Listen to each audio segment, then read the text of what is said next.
पारस इन है या आउट है, ये बीजेपी के लिए थोड़ा मुश्किल हो रहा है। उन्होंने ये भी नहीं कहा कि पारस जी हमारे साथ नहीं है, वो तो व्यक्तिगत मुलाकात थी, पारस एनडीए का हिस्सा नहीं है, जैसा कि चिराग पासवान कह रहे हैं। देखिए, बीजेपी छोड़ना नहीं चाह रही है पारस को, मैं फिर कह रहा हूं। बीजेपी की समस्या मैंने बता दी कि चिराग पासवान की नाराजगी झेल नहीं रही। चिराग पासवान सीधे ये कह दे रहे हैं कि भाई वो एनडीए का हिस्सा नहीं है, और जिस पार्टी का आप जिक्र कर रही हैं वो पार्टी एनडीए का भी हिस्सा नहीं है। भाई आप बने रहिए, आपका सम्मान रखा जाएगा।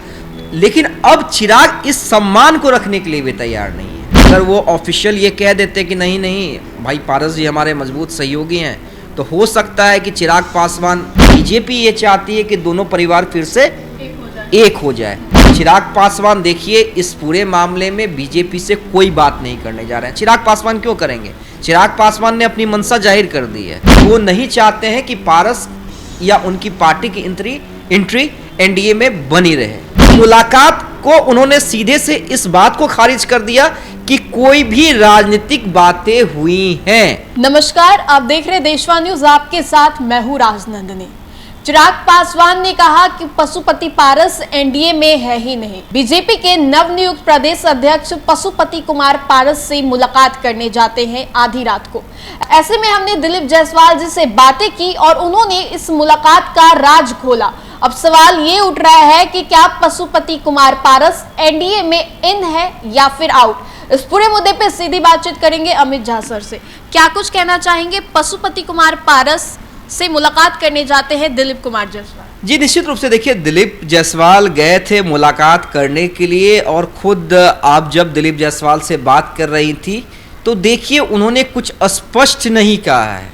देखिए, दिलीप जायसवाल ने ना ये कहा है कि पशुपति कुमार पारस एनडीए का हिस्सा है, और उन्होंने ये भी नहीं कहा है कि नहीं वो एनडीए का हिस्सा नहीं है। अब देखिए, हम बार बार कल भी ये बात कर रहे थे कि बयान को और राजनीति में कोई भी घटनाक्रम होता है तो उसे स्ट्रेट लाइन में देखने की जरूरत नहीं होती है। हम बार बार कहते हैं कि राजनीति को तभी आप समझ सकते हैं जब उसके तह तक जाइएगा, कई एंगल से उसके बारे में सोचिएगा कि इस बयान के क्या मायने हो सकते हैं, या कोई तस्वीर या वीडियो निकल के सामने आता है उसके क्या मायने हो सकते हैं। अब आपने कहा कि दिलीप जायसवाल से जब आपने बात की, मैं भी पूरा इंटरव्यू उनका देख रहा था, आपने जो किया है उसमें दिलीप जायसवाल ने तो मुलाकात को प्योर व्यक्तिगत बताया।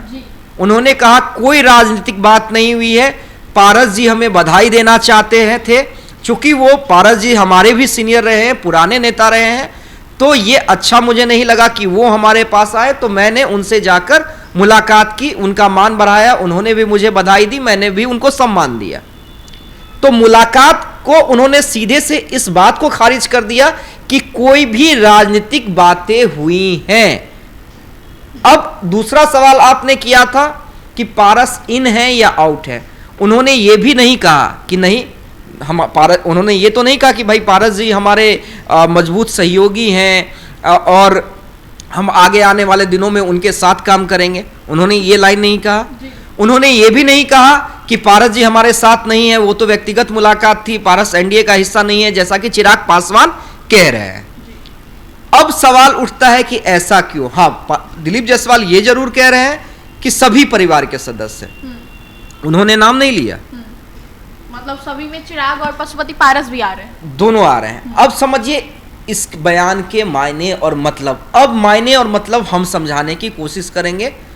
देखिए, दिलीप जायसवाल बीजेपी के प्रदेश अध्यक्ष हैं, और बीजेपी कोई भी फैसला बिना केंद्रीय कमेटी के राय विमर्श से नहीं करती है। मतलब कोई रीजनल पार्टी तो बीजेपी है नहीं कि यहाँ के प्रदेश अध्यक्ष ने कह दिया वो सर्वमान्य हो गया, और दिलीप जायसवाल इस बात को जानते हैं। चिराग का ऑब्जेक्शन है पारस को लेकर, ये भी बीजेपी अच्छे तरीके से जानती है, यानी दिलीप जायसवाल जानते हैं। अगर वो ऑफिशियल ये कह देते कि नहीं नहीं भाई पारस जी हमारे मजबूत सहयोगी हैं, तो हो सकता है कि चिराग पासवान, क्योंकि जब से मुलाकात की तस्वीरें आई हैं, तमाम तरह की कयासें निकल कर सामने आ रही है, मीडिया घरानों में बातचीत हो रही है, हम और आप डिस्कशन कर रहे हैं, वो ये भी नहीं कर सकते हैं अपने केंद्रीय कमेटी के बिना सहमति से, केंद्रीय नेताओं के सहमति से कि पारस हमारा हिस्सा नहीं है। तो अब ऐसे में ये समझिए कि पारस का भविष्य एनडीए में है या नहीं, ये दिलीप जायसवाल तय नहीं करेंगे।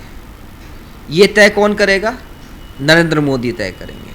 ये कौन तय करेगा? अमित शाह तय करेंगे। ये कौन तय करेगा? जेपी नड्डा तय करेंगे।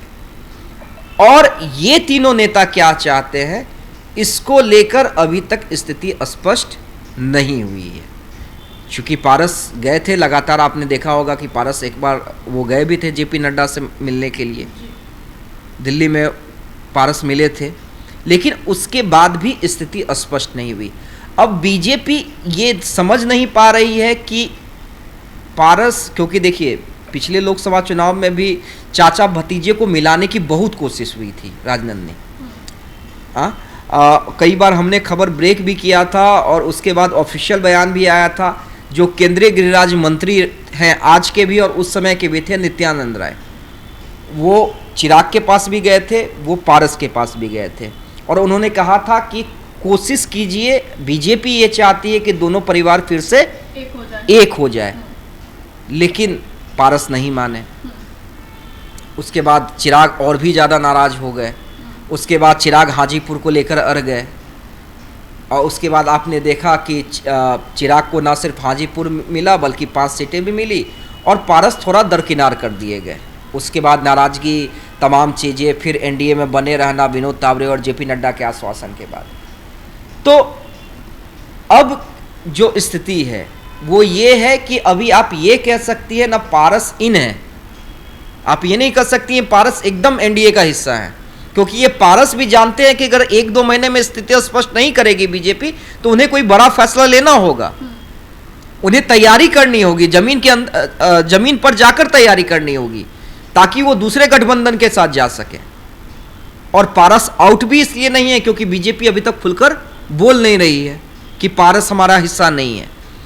बीजेपी की समस्या मैंने बता दी कि चिराग पासवान की नाराजगी झेलनी पड़ेगी और बीजेपी कितनी चिराग पासवान की नाराजगी झेल सकती है आज के डेट में, क्योंकि मेजॉरिटी की सरकार नहीं है, नरेंद्र मोदी मेजॉरिटी में नहीं है, उनके लिए सहयोगी दल का हर एक सांसद इंपॉर्टेंट। और इस बार लोकसभा चुनाव के दौरान 100% स्ट्राइक रेट भी रहा चिराग का। वही मैं कह रहा हूं, ऐसे में बीजेपी, आप देखिए कई ऐसे मामले हैं राजनंदनी जो बीजेपी डिसीजन लेना चाह रही थी लेकिन सहयोगी दलों के दबाव में, चाहे वो नीतीश कुमार का दबाव हो या फिर चिराग पासवान का दबाव हो, नरेंद्र मोदी सरकार को मैं पहली बार देख रहा हूं कि वो लगातार कोई फैसला लेती है और बैकफुट पर आ रही है। चाहे वो लेटरल एंट्री का मामला हो, चाहे वक्फ बोर्ड में जेपीसी बनाने का मामला हो, सुप्रीम कोर्ट के आरक्षण वाले। नहीं देखिए, आरक्षण वाले मामले पे तो केंद्र सरकार ने खुद, ठीक है सहयोगियों का भी बयान था लेकिन केंद्र सरकार ने वो खुद ये कर दिया कि भाई हम क्रीमी लेयर के पक्ष में नहीं है। लेकिन बैक टू बैक ऐसे 3 जो मामले थे उस पर चिराग पासवान ने अपोज किया और उसके बाद केंद्र सरकार को विड्रॉ करना पड़ा, बैकअप करना। हाँ, ये देखा जा रहा है प्रेशर पॉलिटिक्स की तरह। चिराग पासवान की अपनी राजनीति है, उनका अपना वोट बैंक है, नीतीश कुमार की अपनी राजनीति है, उनका अपना वोट बैंक है, बीजेपी की अपनी राजनीति है, बीजेपी का अपना वोट बैंक है, और मांझी, आप देखिए मांझी समर्थन में है क्योंकि उनकी अपनी राजनीति है, उनका अपना अलग वोट बैंक है। तो ये जो दबाव सहमत का खेल चल रहा है एनडीए के अंदर, उसके बीच में ये डिसाइड करना कि पारस इन है या आउट है, ये बीजेपी के लिए थोड़ा मुश्किल हो रहा है। देखिए बीजेपी छोड़ना नहीं चाह रही है पारस को, मैं फिर कह रहा हूँ, बीजेपी अगर छोड़ना चाहती तो जिस समय लोकसभा में पशुपति पारस नाराज हुए थे उसी समय उनसे मतलब नहीं रखती, लेकिन पशुपति पारस को यह भरोसा खुद बीजेपी ने दिलाया था ना कि भाई आप बने रहिए, आपका सम्मान रखा जाएगा। लेकिन अब चिराग इस सम्मान को रखने के लिए भी तैयार नहीं है। मामला कहां फंस रहा है ये समझिए कि चिराग पासवान सीधे ये कह दे रहे हैं कि भाई वो एनडीए का हिस्सा नहीं है। उनका उम्मीदवार है कहाँ, और जिस पार्टी का आप जिक्र कर रही हैं वो पार्टी एनडीए का भी हिस्सा नहीं है। ऐसे में हाँ, प्रत्याशी पे अभी नाम पे चर्चा चल रही है और पारस बार बार ये कह रहे हैं बीजेपी से कि आप क्लियर कीजिए। अब इस पूरे मामले में देखिए, ये 10 से 15 दिन काफी महत्वपूर्ण होने वाले हैं राजनीति में। ये 10 से 15 दिन काफी इंपॉर्टेंट है। आप ये तो नहीं कह सकती हैं कि बिहार की राजनीति के लिए, लेकिन ये जरूर कह सकती हैं एनडीए की राजनीति के लिए और खासकर चाचा और भतीजे की राजनीति के लिए, क्योंकि इन 15 से दिनों में या 1 महीना में पशुपति पारस भी लगातार ये कह रहे हैं कि हम चाहते हैं कि बीजेपी क्लियर करे, और मेरे पास जो इनपुट है, पशुपति कुमार पारस ने ये कह दिया है कि 15 से 1 महीने के अंदर स्थिति स्पष्ट किया जाए, बीजेपी की ओर से कोई ऑफिशियल स्टेटमेंट आए, ताकि हम आगे की अपनी राजनीति देख सके। और चिराग पासवान देखिए, इस पूरे मामले में बीजेपी से कोई बात नहीं करने जा रहे हैं। चिराग पासवान क्यों करेंगे? चिराग पासवान ने अपनी मंशा जाहिर कर दी है कि वो नहीं चाहते हैं कि पारस या उनकी पार्टी की एंट्री एनडीए में बनी रहे। ठीक है, अब चाचा या भतीजा या फिर नरेंद्र मोदी के पास कोई ऐसा जादू का छड़ी हो या जादू की झप्पी हो जिससे वो चाचा और भतीजे को मिलवा दें, उन दोनों की आपस की जो करवाहट है वो मिटा दें, तब तो अलग बात है। लेकिन अगर करवाहट नहीं मिटाई तो बीजेपी क्या करेगी, ये बड़ा इंटरेस्टिंग है। और इसलिए दिलीप जायसवाल आपके सवालों से थोड़ा बचते दिख रहे थे। उन्होंने खुलकर कुछ भी नहीं कहा, बस उन्होंने एक लाइन में कहा कि सभी परिवार के सदस्य। हम लोग ऐसे बैठ करके फॉर्मल मुलाकात की है। ये बताइए, एक और जहां चिराग पासवान कह रहे हैं कि पशुपति पारस एनडीए में है ही नहीं और आप लोग मुलाकात करने जा रहे हैं, आप बीजेपी के हैं, स्पष्ट कीजिए इस बात को। ऐसा है कि सभी लोग एक परिवार के सदस्य हैं, ये पारिवारिक बात है, इसमें कोई राजनीतिक बात नहीं है। तो आपने साफ तौर पे सुना, पशुपति पारस को लेकर आज दिलीप जायसवाल ने बड़ा बयान दे दिया। जिस तरीके से उन्होंने बोला कि सभी एक ही परिवार के सदस्य हैं, इसमें हमने बातें की, सर ने भी बहुत सारी बातों को क्लियर किया। फिलहाल इस अपडेट्स में इतना ही, हम दोबारा जुड़ेंगे। अभी के लिए हमें दे इजाजत, बने रहिए हमारे साथ और देखते रहिए देशवानुस। धन्यवाद।